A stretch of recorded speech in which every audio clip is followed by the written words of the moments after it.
Good morning all of you. Today is our lecture number 4 of geometric progression. आज भी हम geometric progression से related questions करेंगे.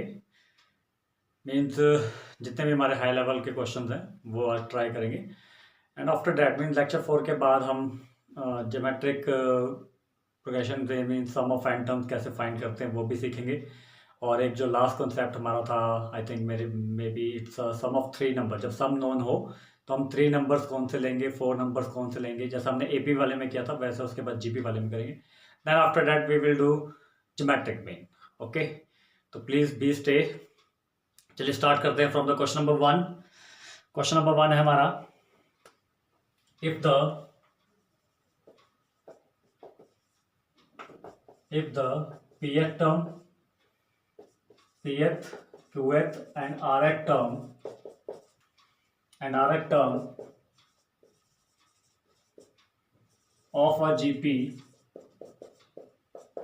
is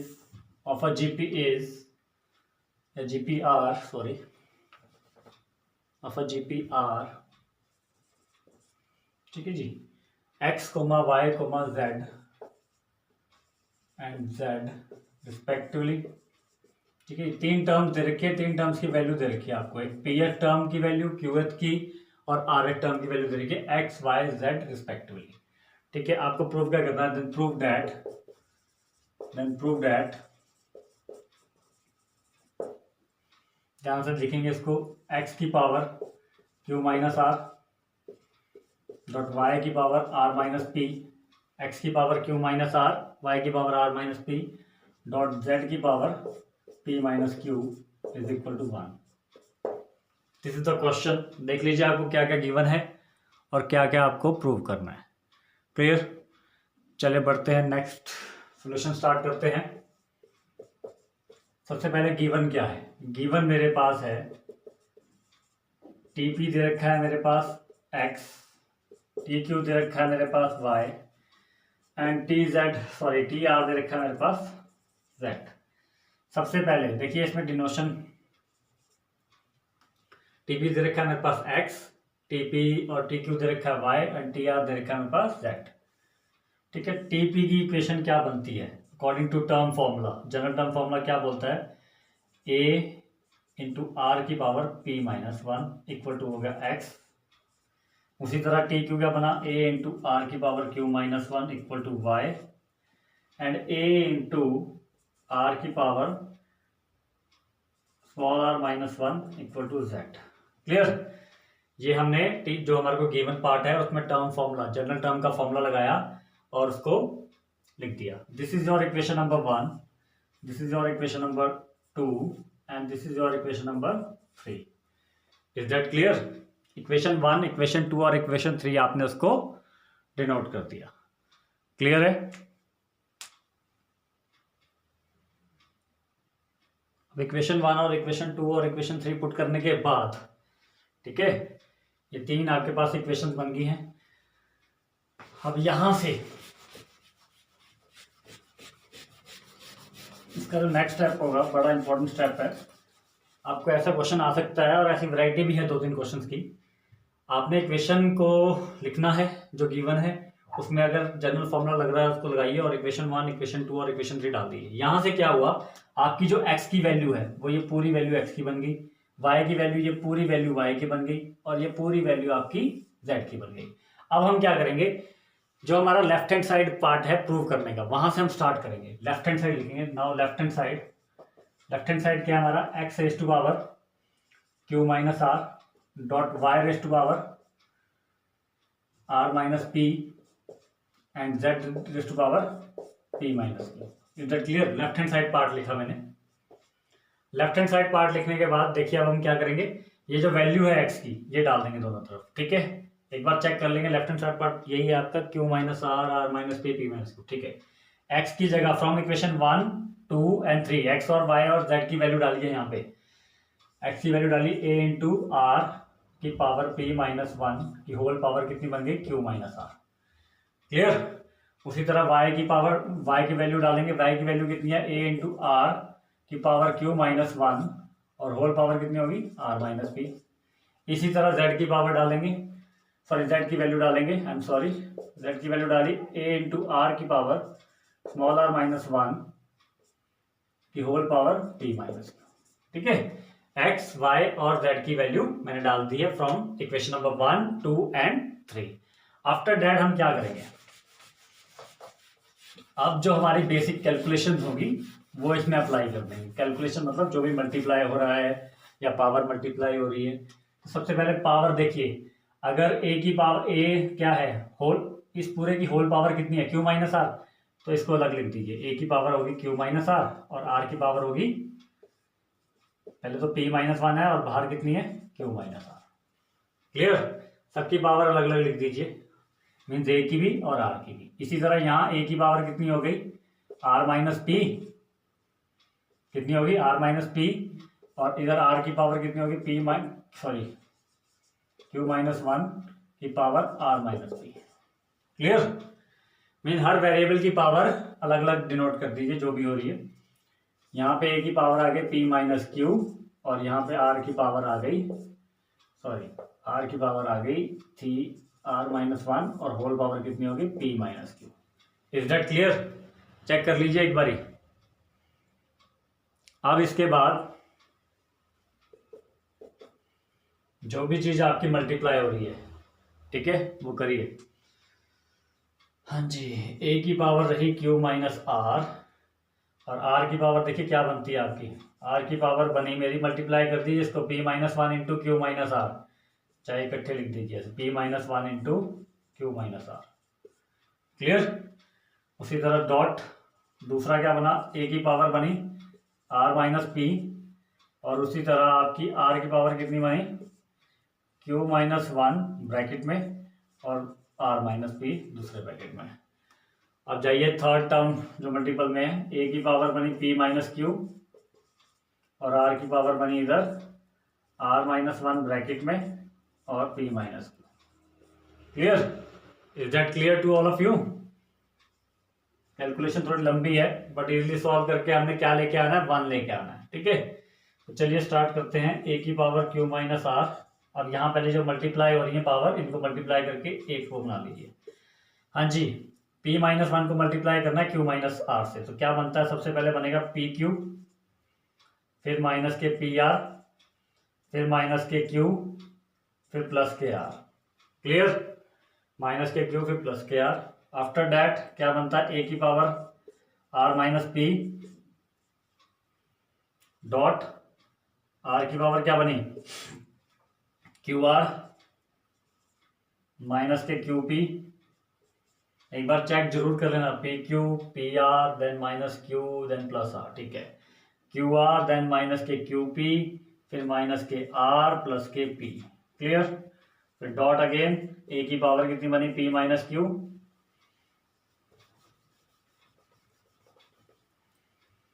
ए की पावर कितनी बनी पी माइनस क्यू और आर की पावर कितनी बनी, इधर देखिए मल्टीप्लाई कीजिए R P minus R Q minus के पी प्लस के क्यू, ठीक है जी। अब आप यहाँ देख रहे होंगे कि कहीं पे ए की पावर है और कहीं पे आर की पावर है, ठीक है। सिर्फ दो वेरिएबल्स की पावर चल रही है, ए और कैपिटल आर। ए की पावर को एक साथ लिखिए, जितनी भी पावर है जितने भी वेरिएबल्स की पावर सारी साथ में लिखिए, और आर की पावर मीन्स आर वाली टर्म है उनको भी साथ लिखिए। नेक्स्ट स्टेप में हमारे पास क्या होगा,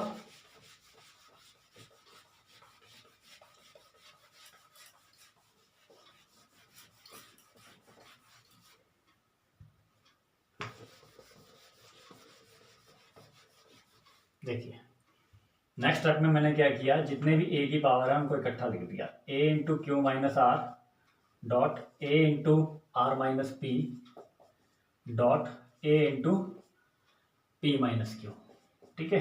ताकि मैं यहाँ फॉर्मूला अप्लाई कर सकूँ बेस सेम पावर ऐड का, किसका, बेस सेम और पावर ऐड का, ठीक है। जब बेस सेम होते हैं पावर ऐड हो जाते हैं। उसी तरह मैं आर का भी ऐसे ही करूँगा, आर की पहली पावर है P Q minus P are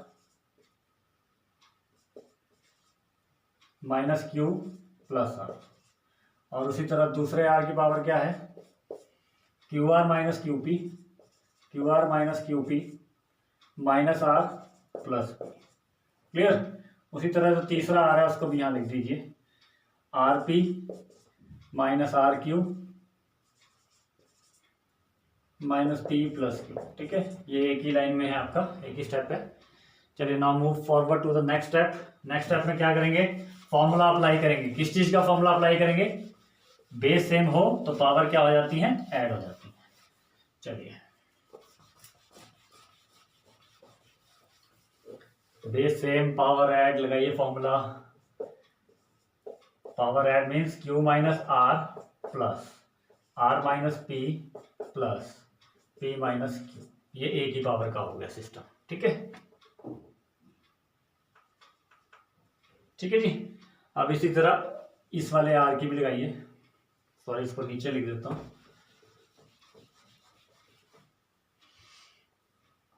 क्या बना, एक ही पावर बनती Q minus R plus R minus P plus P minus Q.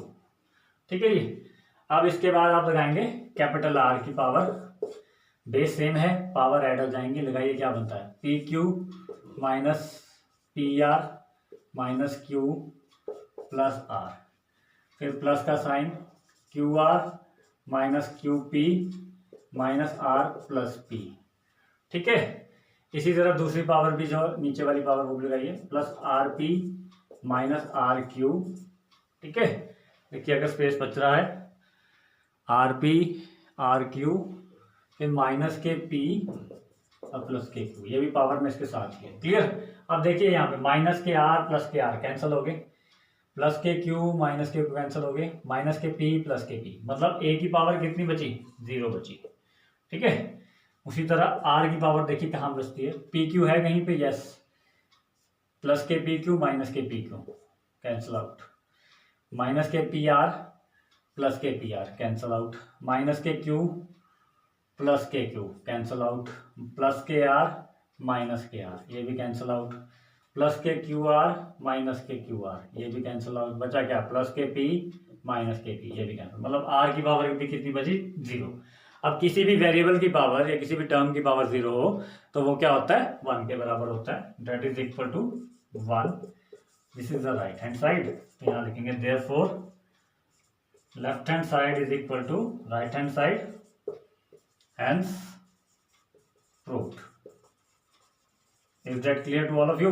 Easy है बट कैलकुलेशन थोड़ी ज़्यादा है, और एग्जैक्ट वे में करी जाए कैलकुलेशन तो इजीली सॉल्व हो जाता है। प्लीज़ नोट डाउन कर लीजिए इसको। ओके, हो गया नोट डाउन। चलिए now move to the next question, इसे रब कर देते हैं।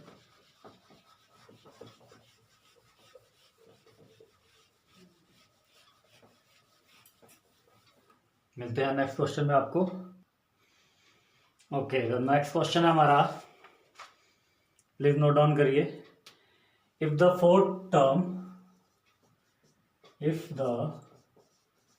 Fourth comma seventh and if the fourth comma seventh and 10th term of a GP are A, B, C respectively। ठीक है, अगर 4th टर्म 7th टर्म और 10th term की value कितनी हो, A, B, C हो रिस्पेक्टिवली, मीन्स 4th टर्म की A होगी, 7 की B हो गई एंड 10 टर्म की C हो गई, देन प्रूव दैट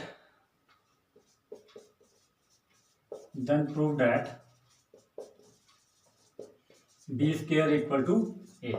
ठीक है, इजी है क्वेश्चन, कोई इसमें मुश्किल नहीं है। सॉल्यूशन स्टार्ट करते हैं, वैसे लिखेंगे। गिवन पार्ट में आपके पास सबसे पहले क्या है, T4 दे रखा है A, T7 दे रखा है B और T10 दे रखा है आपको C। T4 A, T7 B और T10 दे रखा है C।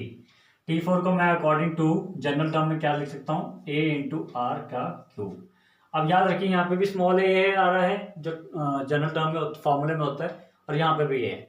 तो सबसे पहले आपने क्या करना है, जो जनरल टर्म वाला फॉर्मूला है उसको डिनोट कर दीजिए कैपिटल A से। ठीक है जी, तो यहाँ आप लिख देंगे, स्टार्टिंग में लिख देंगे, let capital A be the first term of GP, is that clear, ताकि आपको क्लियरेंस लगे कि स्मॉल a क्या है स्मॉल एक वैल्यू है और कैपिटल ए क्या है हमारी फर्स्ट टर्म ऑफ जीपी, जिससे हम नोट करते हैं। और यहाँ क्या बनेगा, according to general formula A into R की पावर 6 इक्वल टू बी, और यहाँ क्या बनेगा ए इंटू आर की power 9 equal to C. Check कर लीजिए एक बारी, ए इंटू आर की power cube A R cube equal to A R 6 equal to B, A R 9 equal to C. इसको इक्वेशन 1 मान लीजिए, इसको इक्वेशन 2 मान लीजिए, and that is our equation number 3। मानने के बाद आप क्या करेंगे, लेफ्ट हैंड साइड लिखेंगे। लेफ्ट हैंड साइड है क्या आपके पास, ये है left hand side B square, तो लेफ्ट हैंड साइड लिखिए बी स्क्वायर। अब बी स्क्वायर को आप क्या लिख सकते हैं,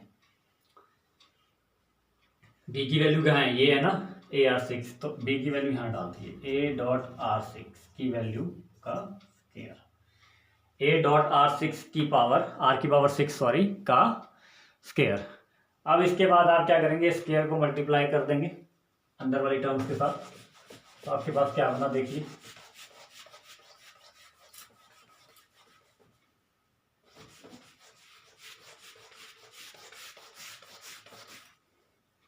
ये बना हमारे पास ए का स्क्वायर डॉट आर की पावर 6 टू जा कितना हो गया 12, ए का स्क्वायर हो जाएगा और आर का कितना हो जाएगा 12 हो जाएगा।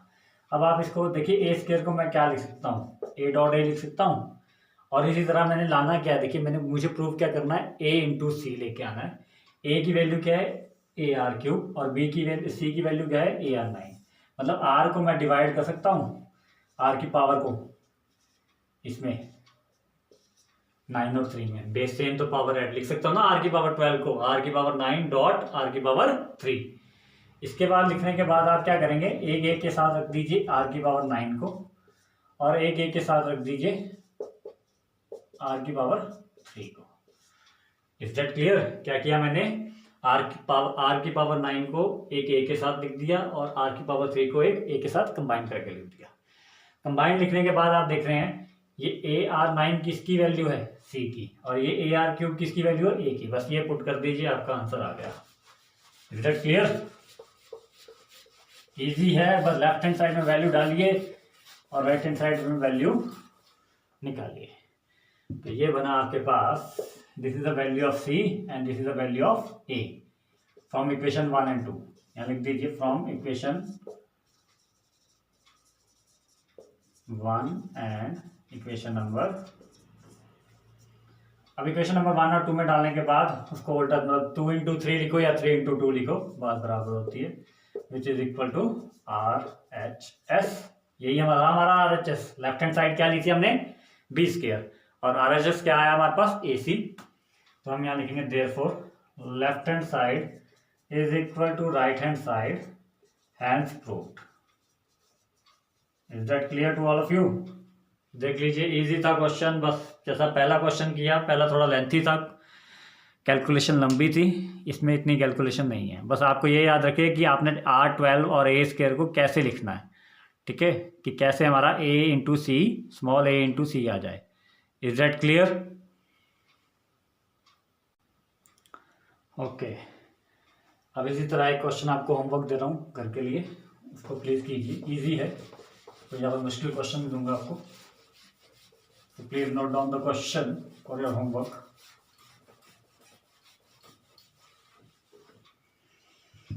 क्वेश्चन है आपके पास, if the 5th, 8th and 11th term are of an GPR, question क्या है, if the 5th, 8th and 11th term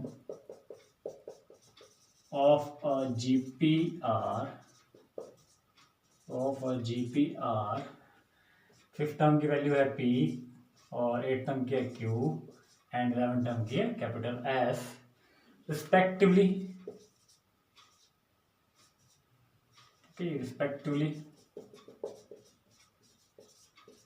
then prove that या then show क्या करना है आपको, capital Q square equal to कितना PS। सेम क्वेश्चन जो last हमने किया, ठीक है। अब इसी तरह एक क्वेश्चन और ले लीजिए for your homework, that is your, if the Pth, Qth and rth term of a GP, terms of a GP are small a, small b and small c respectively। ठीक है जी, अगर पी एच क्यू एच और R H term हमारी GP की दे रखी है A comma B comma C respectively, then prove that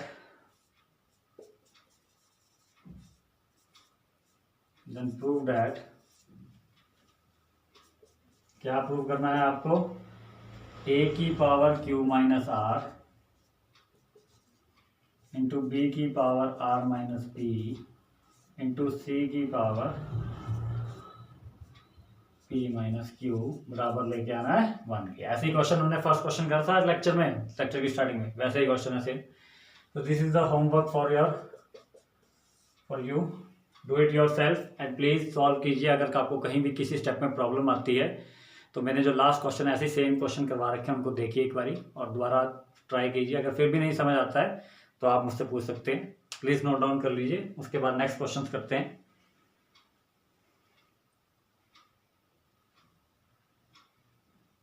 okay चलिए बढ़ते हैं नेक्स्ट क्वेश्चन की तरफ।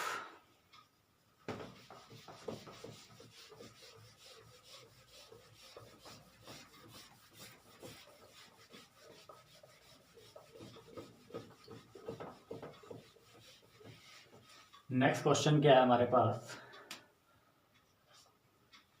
नेक्स्ट क्वेश्चन है the third term of a GP is,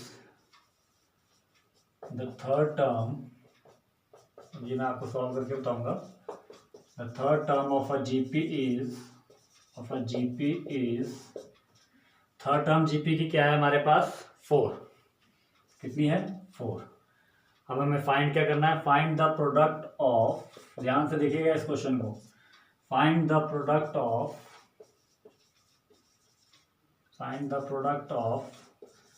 first 5 terms, find the product of first 5 terms, मतलब पहली जो इस जीपी की पहली 5 टर्म है उनका प्रोडक्ट हमने फाइंड करना है। सबसे पहले गिवन क्या है, सॉल्यूशन स्टार्ट करते हैं। गिवन है हमारे पास T3, कितनी 4, T3 कितनी गिवन है 4। T3 को मैं क्या लिख सकता हूँ, a की पावर a इंटू आर की पावर 2 4, इसको दे दीजिए इक्वेशन नंबर 1 कि a इंटू आर की पावर 2 कितनी आती है हमारे पास, कितनी वैल्यू है इसकी 4, A R square equal to 4। अब मुझे फाइंड क्या करना है, मुझे फाइंड करना है product of first 5 terms, product of first 5 terms हमारे पास क्या होगी, प्रोडक्ट ऑफ फर्स्ट 5 टर्म्स क्या होगी, T1 into T2 into T3 into T4 into T5, T1 T2 T3 T4 T5। T1 को मैं क्या लिख सकता हूँ, T1 को मैं लिख सकता हूँ A, ये लिखूंगा T1 को A।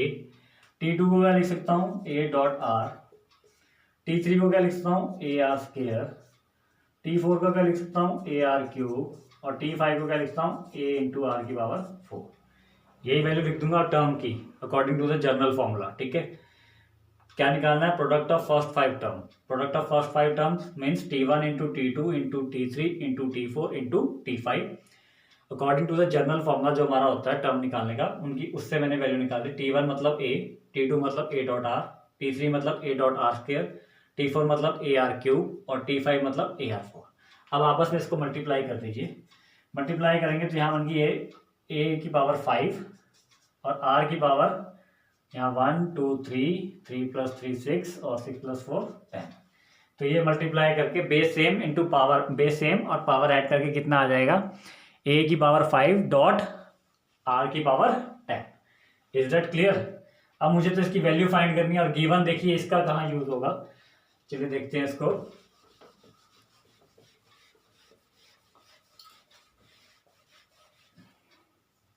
इसको P से नोट कर देना, ठीक है, जो हम निकाल रहे हैं।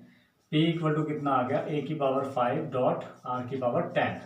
अब मेरे पास वैल्यू कितनी है, A R स्क्वायर की है, तो मैं 10 को क्या लिख सकता हूँ, मैं 10 को ये लिख सकता हूँ 2 इंटू आर की पावर 2 और होल पावर आर की 5, मतलब आर स्क्वायर की पावर 5। तो मैं इसको लिख सकता हूँ ए डॉट आर स्क्वायर की पावर 5, ये लिख सकता हूँ ना मैं इसको। अब A from equation 1 A R square की पावर कितनी वैल्यू है, 4 है, इसको याद रखिएगा। ए आर स्क्वायर की वैल्यू कितनी है, 4 है।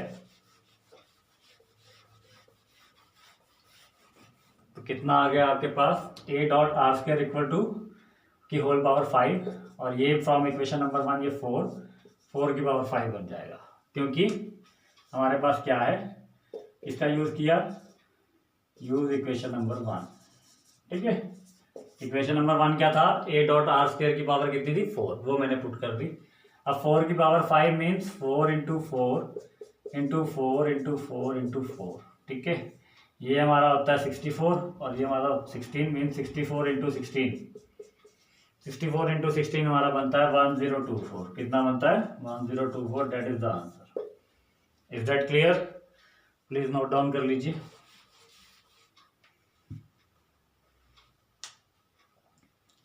करिए नोट डाउन करिए इसको। अब इसके बाद करेंगे हम एक लास्ट क्वेश्चन, देन आज का लेक्चर हमारा ख़त्म। कल से हम नेक्स्ट टॉपिक पे मींस ज्योमेट्री जीपी का नया टॉपिक करेंगे। चलिए बढ़ते हैं नेक्स्ट क्वेश्चन की तरफ। That is the last question of today's lecture. थोड़ा अलग टाइप का है, प्लीज़ ध्यान दीजिएगा।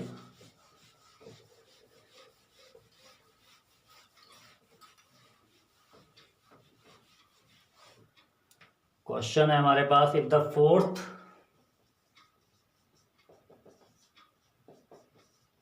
Fourth 10th and 16th term, अगर 4th 10th और 16th term of a GP, terms of a GP,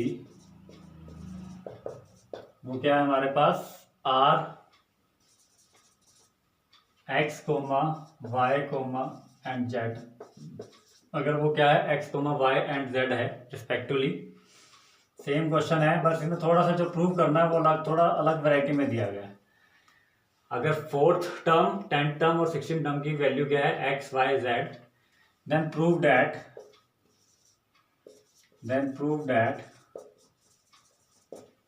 कि X Y and Z are in GP, वो क्या होंगे, जीपी में होंगे। तो सबसे पहले हमारा गिवन पार्ट क्या है, गिवन पार्ट जो होता है वहीं से हमारा देखिए सोल्यूशन स्टार्ट होगा।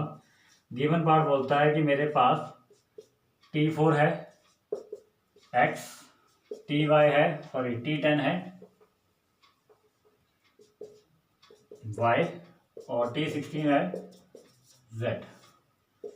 T4 अगर x है तो कितनी वैल्यू बनी, a इंटू आर की power cube equal to X, यही होगा। और यहाँ क्या बनेगा, a इंटू आर की पावर 9 इक्वल टू वाई। ठीक है, जनरल फॉर्मूले से वैल्यू डाल रहा हूँ, T10 और T4 की डाली है। अब T16 की क्या होगी, a इंटू आर की पावर 15 इक्वल टू z। ये आने के बाद that is our equation number 1, this is our equation number 2 and that is our equation number 3। ठीक है, ये आने के बाद अब देखिए हमें प्रूव क्या करना है। मुझे प्रूव करना है कि x y z क्या है, ये सब मेरे जीपी में है। ध्यान दीजिए अभी सर, जीपी क्या होती है, जीपी होती है जब हमारी कॉमन रेशो बराबर हो, मीन्स एक्स वाई जेड के बीच में जो कॉमन रेशो बनेगी वो बराबर हो। कहने का मतलब ये कि y अपॉन एक्स मतलब T2 अपॉन T1 किसके बराबर होना चाहिए, हमारा T3 अपॉन T2, मतलब y अपॉन एक्स किसके बराबर होना चाहिए, equal to z upon y। अगर ये कंडीशन हमारी सॉल्व हो जाती है तो हम कह सकते हैं कि हमारा एक्स वाई जेड क्या है, जीपी में है। ठीक है, इसको टर्म 1 मान लीजिए, इसको टर्म 2 मान लीजिए, इसको टर्म 3 मान लीजिए। अगर ये तीनों रेशो वाली कंडीशन क्लियर कर देती है, कॉमन रेशो वाली, means T2 upon T1 equal to T3 upon T2 means y upon x equal to z upon y, then we can say that x y z are in GP. चलिए बढ़ते हैं आगे की तरफ। तो the next step क्या है हमारा, नेक्स्ट स्टेप है सबसे पहले हम y अपॉन एक्स निकालेंगे।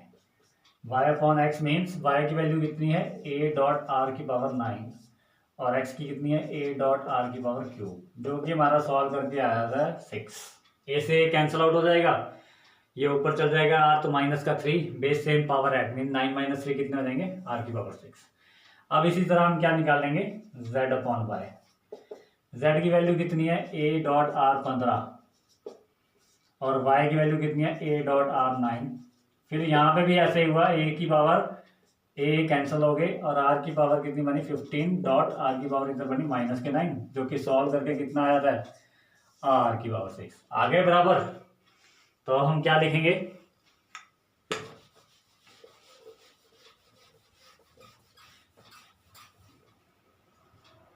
which implies y upon x is equal to z upon y, therefore x, y, z are in GP। Clear. जो पिछले क्वेश्चन थे वो भी ऐसे ही थे, बस वो मल्टीपल कर देते हैं, Y square equal to Z X, जैसे था B square equal to A C, same वही टाइप है, बस थोड़ा सा मैंने इसको प्रूव करने का अलग ढंग बनाया। वाई अपॉन एक्स अलग निकाला, रेशो के मेथड से बताया, वाई अपॉन एक्स अलग निकाला, जेड अपॉन वाई अलग निकाला। अगर दोनों बराबर आ रहे हैं तभी कह सकता हूँ कि उन दोनों की रेशोज क्या है, बराबर है। अगर रेशो बराबर है तभी कह सकता हूँ कि then we can say that X Y Z क्या है हमारे जीपी में। Is that clear. तो अगर ये क्वेश्चन आपको समझ आ गया है तो जो मैंने होमवर्क के लिए क्वेश्चन दिए प्लीज़ उन्हें कीजिए एंड आंसर मुझे कमेंट कीजिए। अगर कहीं प्रॉब्लम आती है कुछ भी, किसी भी लेक्चर में अगर आपको प्रॉब्लम है then you can ask me and please जितना हो सके प्रैक्टिस कीजिए। जितना आप प्रैक्टिस करेंगे क्वेश्चन की उतना आपको इजीली आने लगेंगे, मैम उतना आपके कॉन्सेप्ट क्लियर होगा। थैंक यू, मिलते हैं आपको नेक्स्ट लेक्चर में। Thank you, have a good day.